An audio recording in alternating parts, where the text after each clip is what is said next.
Welcome and thank you for listening to the Sales Maven Show. I'm your host, Nikki Rausch. I'm your own personal sales maven here to offer you tips, strategies, and techniques to master your sales conversation.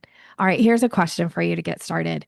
Have you ever had a prospect or a lead that looked like a right fit on paper, but something in the conversation or the interaction left you thinking, I'm not sure this is the right client for me?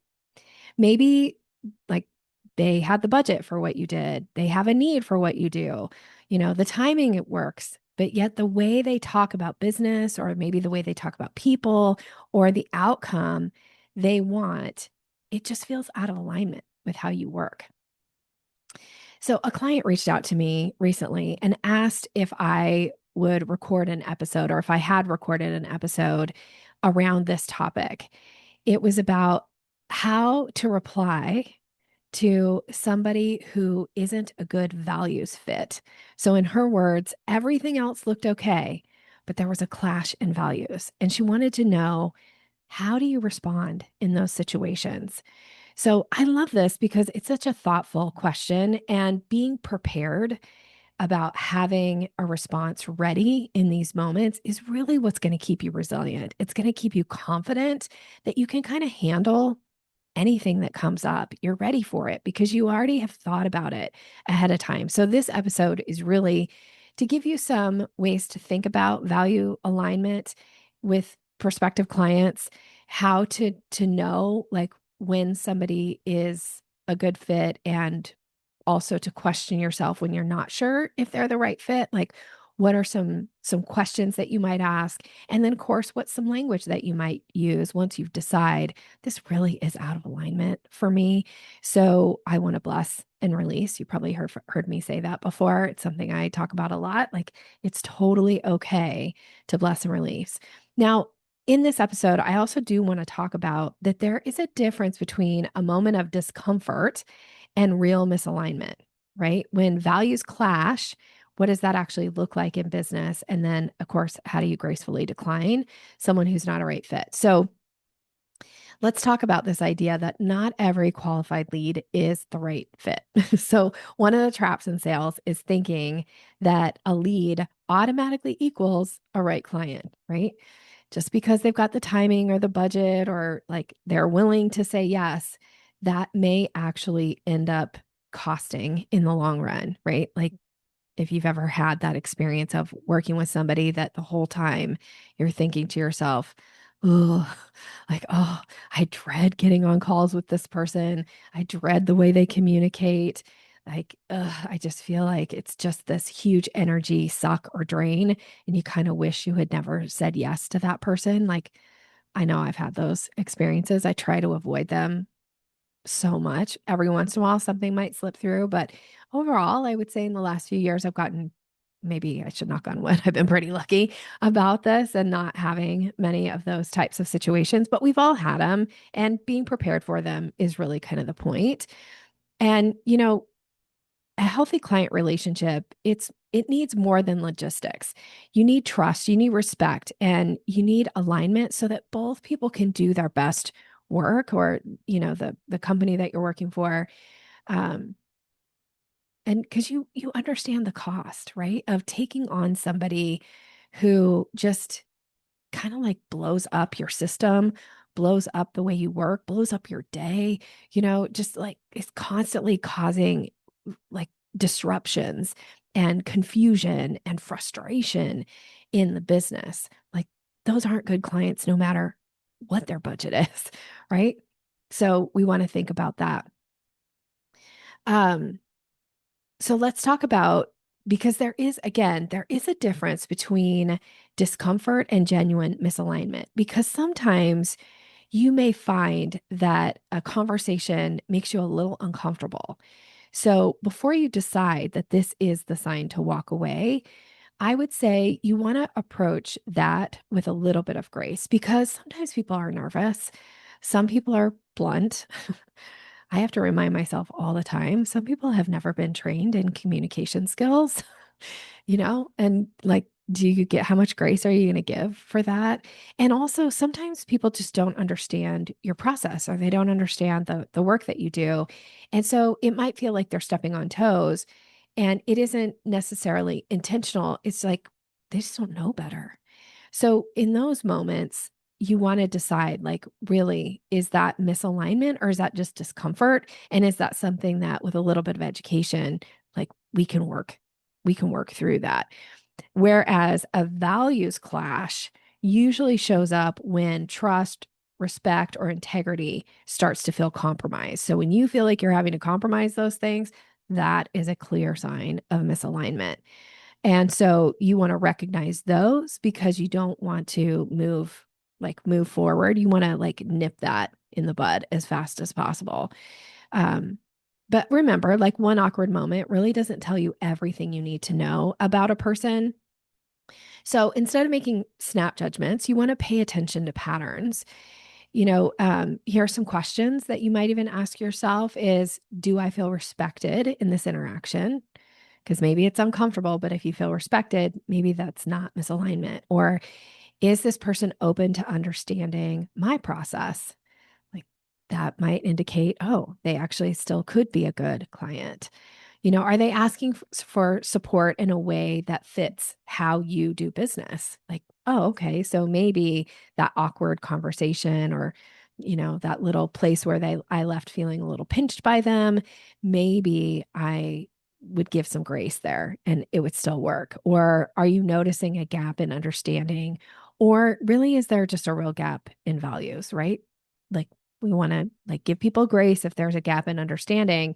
If there's a gap in values, like maybe not. Maybe that's like we want to have this language ready to go to bless and release these types of interactions. I always think like there is a difference between somebody that stretches you versus somebody who's asking you to step outside of your integrity. I'm thinking about a conversation that I had a while back with somebody who just the way she initially kind of talked about selling, like, I was like, I'm starting to like, this doesn't quite feel right to me. But I really stood in my place of expertise and I would say things like, "Oh, that's an interesting perspective. Here's what I teach and here's why." And then I was like looking to see, was she open to going like, "Oh, yeah, I'd never really thought about it that way." And it turned out she actually was. And we had a session and then we had another session. And on our second session, she was talking about some of the things that she had incorporated into her business of the things that we worked on and the difference that it was making. It was making this really positive impact in her business. And I was like, oh man, I am so glad that my initial interaction with her didn't lead me to just bless and release, that I was willing to like be a little uncomfortable to check it out because it turned out that it made a big difference for her and her business. And then I felt really good about the impact that I was able to, contribute in that time. So, you want to be able to like be open, stay open, but at the same time, there are certain things, and I'll share a story about what are the hard lines and wanting to know like this really is not a personality issue. This is really like an integrity issue. So misalignment, I think often shows up like they, repeated disrespect of boundaries, huge misalignment, right? Wanting an outcome that requires manipulation, that is a big one for me in sales. A lot of people attribute and they like assign like selling with manipulation and also with NLP, neuro linguistic programming with manipulation. Those are huge red flags for me because I don't play that game. I don't believe in the idea of manipulating people. I'm not going to teach people strategies that allow for them to use the techniques that I, obviously they get to decide. But if that is if that's a key thing that they're talking about, if it feels like manipulation that they're wanting, then, that is a real integrity issue for me. So I'm going to bless and release those people. Here's another big one. dismissing your expertise or your process, right? Like if you have developed your process, you know what is going to get your clients results, but somebody wants to dismiss it. Like, okay, that's probably a misalignment. You don't want to take on those clients because, frankly, like they won't have anything nice to say. They won't build your reputation in the market in a positive way. So, you know, that's another one. Or speaking about people in a demeaning or transactional way, another like red flag for me. Expecting you to do something that doesn't fit your standards, big misalignment, right? Or wanting you to participate in tactics that feel out of integrity. Like all of these things, I think, hopefully you would agree, like, okay, those are misalignments for you. So it makes sense for you to say this is a values clash and we should respectfully part ways here, right? Because if the relationship cannot function in a healthy way, it's not worth it, right? There's more to life, there's more to business than revenue, right? I know saying a sales coach saying that sounds crazy, but there is, right? So you want to think about what that difference is. I was thinking about when I was preparing for this episode, I was thinking about somebody who reached out to me and wanted me to help them with this outreach program that they were doing. And, there were a couple things that they said right off the bat. One, they had purchased a list of people. That is a red flag for me. Might not be a red flag for everybody. It just is for me. Like, I find it's just not something I believe in as a way to sell. Um, because I feel bad for all these people who somehow got their name added to some list that they never agreed to be on and now are getting bombarded with, garbage of things they never even expressed any interest in, right? I always say in sales, like there's three things that need to be in place before you sell to somebody. You need to know they have a need. You need to have a solution that meets that need, and you need to have permission to sell to them. So just selling to people without having any perceived permission, any like acknowledgement of permission, it just kind of goes against my values. So that was one. And then the other thing is she was talking a lot, like she kept using the word convince in our conversation. She wanted to convince people to get on a call. And then once they were on a call, convince them to buy from her. So now I give a lot of grace because even though I teach, like it's not your job to convince people to buy from you. I, again, go back to those three things that need to be in place. Um, it's not your job to convince people. Like that's just not selling's job. And she kept using this, but I will give people grace that because sometimes like you don't know what you don't know. And so, as I explained kind of how I work with my process, like that's not what she was looking for help with. And she kept like pushing back, like, this is what I want you to do. And she was ready to sign on the dotted line, right? Like she was happy to pay what I charge to do that kind of like the kind of coaching that she was asking for. But it was so misaligned with my method and everything about it just didn't feel right. And so in those cases, like I'm in a bless and release. A counterexample of that is years ago, I remember this company reaching out to me and I got on a call and there was three of them on a call, like for this company, and they were looking to hire a sales coach and they had a strategy that wasn't really, again, totally like in alignment with my strategy of selling. But they had heard about me. I had been highly recommended to them. And so they wanted to work with me. And I just said right in the get-go, like I could tell like from the beginning and the way they were explaining like what they were looking for. And I gave them when I'm going to give you some scripts, like I use the language that like I have prepared to say to somebody, like in a kind way, bless and release. And they were like, wait, what? You're not going to work with us? And I was like, no, this isn't how I work with clients. This isn't what I teach. And they were like, well, tell us some more about what you do teach. And so then we talked about it. And then it turned out they actually did end up hiring me. They flew me out to their corporate office and I spent the day with them strategizing their outreach campaign and structuring scripts for them.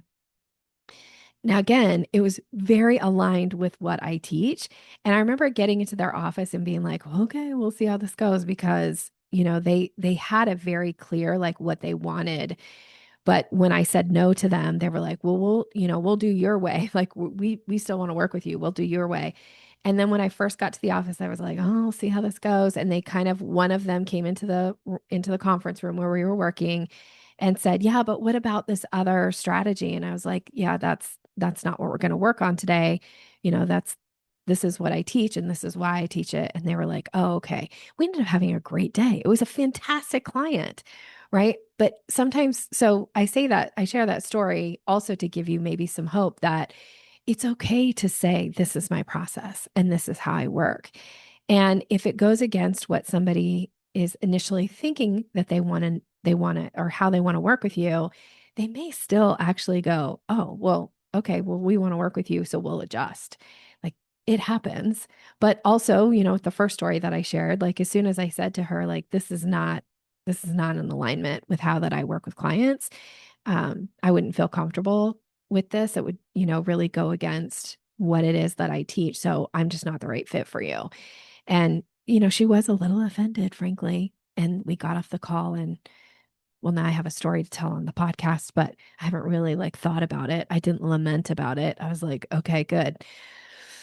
Dodged a bullet on that one, right? Like we all have these moments. So you just want to be ready and you want to be able to stand in your authority, stand in your expertise. And it's okay if somebody's values are different than yours. The idea here, though, is, to check in with yourself and go, like, is that initial interaction, should I give a little bit of grace just to see if there is a possibility here? Or should I, like, by the way they're talking, if they're talking about like what their belief system is and it goes against yours, it's, the way they talk about people or the way they talk about process or, you know, again, in my world, manipulation and convincing and like those types of things, like you need to know what your red flags are. And it's okay to have those in your business. It's okay for you to have that as a person, right? Just like how you would decide whether or not you want to like go have coffee with somebody if they have values that are totally misaligned. And not that it has to be like every single value has to align, right? Like I have plenty of people in my life where we do have very different values on certain things, but how much access do they get? And am I going to help them like push their values forward in the world? No, right? If it's misaligned. So you get to decide. All right. So let's talk about once you've established, okay, this really is a values clash.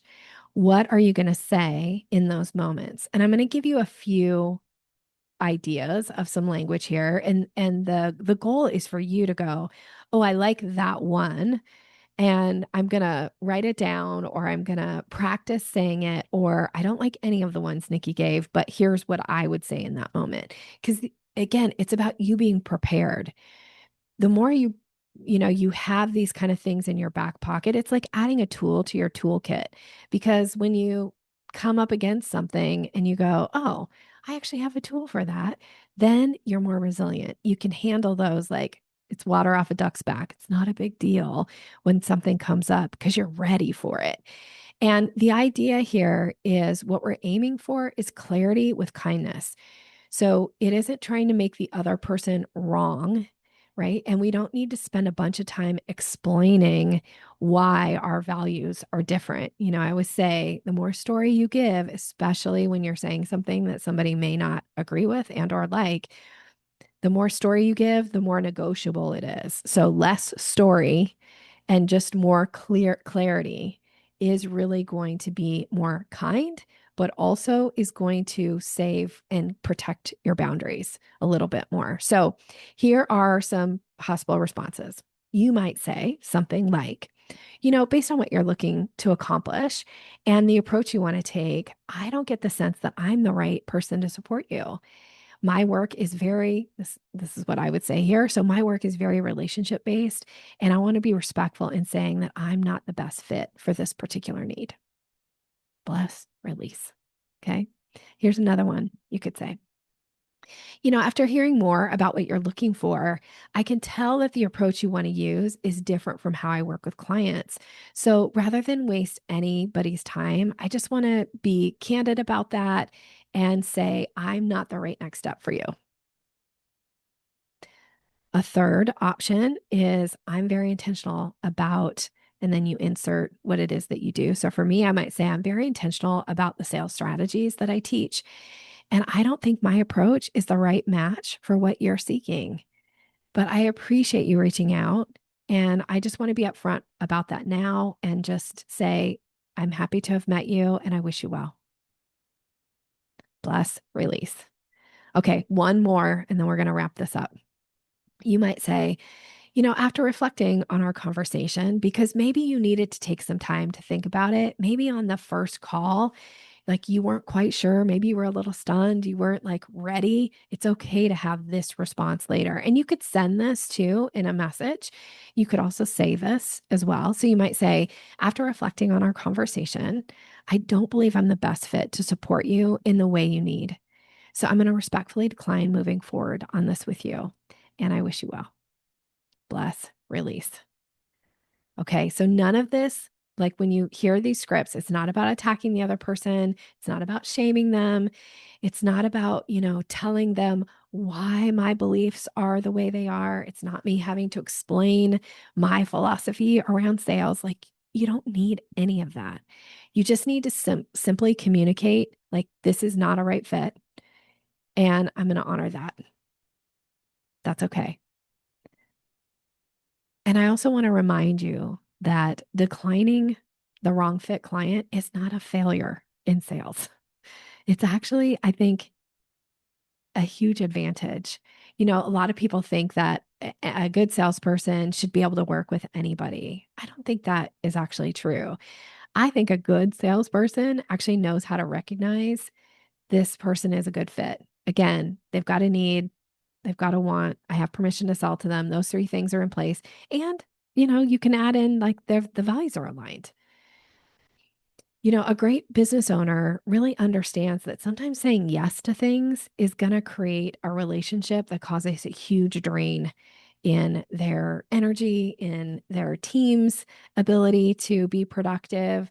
And it's just not going to serve anybody involved. So it's okay to say, like, nope, because when you're like willing to respectfully decline, you're really protecting your standards, your energy, your confidence, your reputation, and also you're protecting the client experience for the people who are the right fit. I had this conversation with a client, less than a week ago, who, we were actually talking through a similar situation, where there was like a weird misalignment and it just kept coming up, right? And we were trying to kind of like, her and I were going back and forth in the way that she was communicating with this person to try to understand, like, is this just like an awkward moment or is this a misalignment? And so I gave her some, language. She got on the call with the person and she was able to identify like this was not a right fit. And, it's disappointing sometimes as it is to think like, oh, well, it would have been a really great project, or gosh, I really needed that, revenue coming in. But at the end, she was like, I feel so much better. And I was like, yeah. And sometimes just saying no to something really opens up space for you to say yes to something else. And like, that's okay. I remember years ago, a company reaching out to me and they wanted me to speak at their event. And it was a last minute thing because I think one of their speakers had pulled out. And they were talking about, how much exposure it was going to give me, which is also a red flag for me. Like I always say, like people die from exposure. Or actually, I read that somewhere. So like when somebody is claiming like it's all about exposure, I'm always like, I don't know. We'll see. But they really, they didn't even want to pay me like a third of what my fee is. And again, this was a last minute thing. They were kind of in desperate need. And I wasn't trying to be like, I didn't up my rate or anything. I just gave them the standard rate. And they were talking about, again, exposure and all these things. And it was like wanting me to jump through all these hoops. And so I just remember like, and, I could do it. Like I had it open in my schedule, the time that they wanted me to do this, but it just like everything about like they wanted me to change my process. And it just felt like I was going to be challenging my own integrity and also, again, like my value of what I charge. And it just like everything about it felt wrong. And so I remember saying no. And then getting off the call and being like, oh, it would have been nice to even just have that little bit of revenue coming, for the month. And then within a day, I booked a really high paying private coaching client. And the one day she wanted to do her VIP day with me was the day of that speaking thing. And I remember being like, oh my gosh, I am so glad that I said no because it opened up this opportunity for me to say yes to the right thing. Who this person ended up becoming a client. I think she was a client of mine for about 2, maybe 3 years. She's a fantastic client with amazing business. I mean, she's traveling the world now. She's doing really cool, fun things. And to just watch her, like where we started together and like where she is and what she grew and built, like what a privilege that was to get to be this like little piece of her journey. I'm just so grateful. So again, like it's okay to say no to things because it opens up an opportunity for saying yes. And this is the exact advice that I gave to my client, I think on Friday when we were talking about this. So, all right. So here are some things for you for some takeaways maybe from this episode is you might want to take some time and think about what are non-negotiables in how you work with clients. And if you haven't thought about it before, just like even if you spend 2 minutes thinking like what's a non-negotiable for you when you decide on like how you work with clients. Because if you know that, then if somebody is like asking you to change that, you can easily say, this is a values alignment issue. So I'm going to bless and release. And then you also might check in with yourself and ask, where's the line between discomfort and misalignment for you? Like it's okay to be uncomfortable, like sometimes, right? Like sometimes that stretches us. It's okay to have those moments. And then the last thing that I hope will be your takeaway from this particular episode is, do you have language ready for the moment when you realize that someone is not the right fit? Because knowing what to say in moments, it really protects rapport, it protects your standards, and it makes it so much easier for you to trust yourself in your sales conversations because you're ready. You're okay. People can throw stuff at you and you'll be like, water off a duck's back. No big deal. All right. As always, thank you so much for listening. If you really enjoyed this episode or found value in it and you feel inclined to want to share it or, let somebody else know about the podcast, please do. I appreciate it. If you want to leave a review for the podcast, that's always appreciated as well. Thank you so much. I'm wishing you continued success in all of your sales conversations. Have a fantastic rest of the day.